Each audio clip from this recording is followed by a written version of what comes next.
ये है तरोई की सब्जी। कोई कोई तरोई कहता है, कोई कोई नेनुआ कहता है। तो आप लोग देख सकते हैं बहुत अच्छी सब्जी बनकर तैयार हुई है।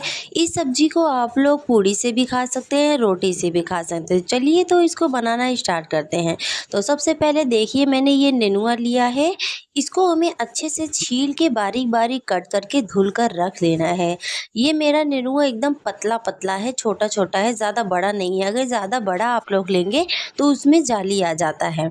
तो देख सकते हैं फ्रेंड्स, मैंने ये नेनुआ को अच्छे तरीके से काट लिया है, धुल के मैंने रख लिया है।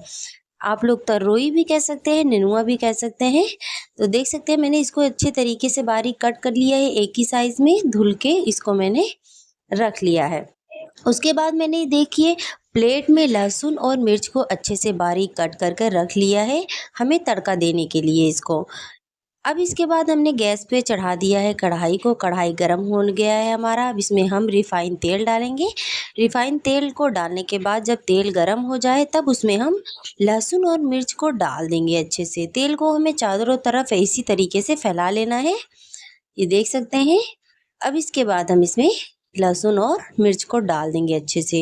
अब इसको हमें अच्छे तरीके से चला के इसको हमें हल्का ब्राउन कलर होने तक इंतज़ार करना है, ठीक है? तो चलिए मैं हल्का ब्राउन करने तक कर लेती हूँ, आप लोग इंतज़ार करिए। तो देखिए फ्रेंड्स, ये हल्का ब्राउन कलर हो चुका है।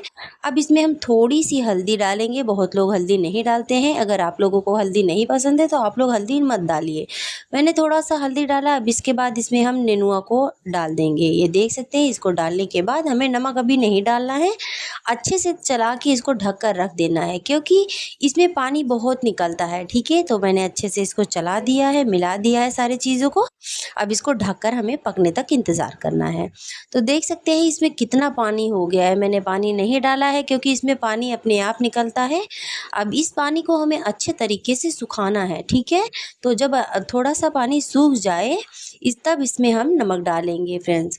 ये देख सकते हैं पानी थोड़ा-सा सूख चुका है। अब इसमें हम नमक अपने हिसाब से डालेंगे। नमक आपको थोड़ा ही डालना है, क्योंकि ये जो सब्ज़ी है ये एकदम थोड़ा हो जाता है। पहले काटने के बाद बहुत ज़्यादा दिखता है, लेकिन पकने के बाद एकदम थोड़ा-सा हो जाता है।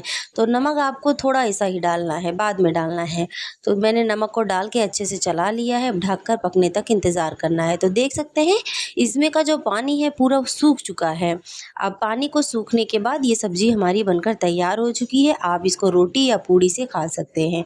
तो देख सकते हैं सब्ज़ी बनकर तैयार हो गई है। अगर आप लोगों को मेरी रेसिपी पसंद आई हो तो चैनल को सब्सक्राइब करके, वीडियो को लाइक करके प्यारे से कमेंट में ज़रूर बताना कि आपको मेरी रेसिपी अच्छी लगी। तो मिलते हैं नेक्स्ट वीडियो में।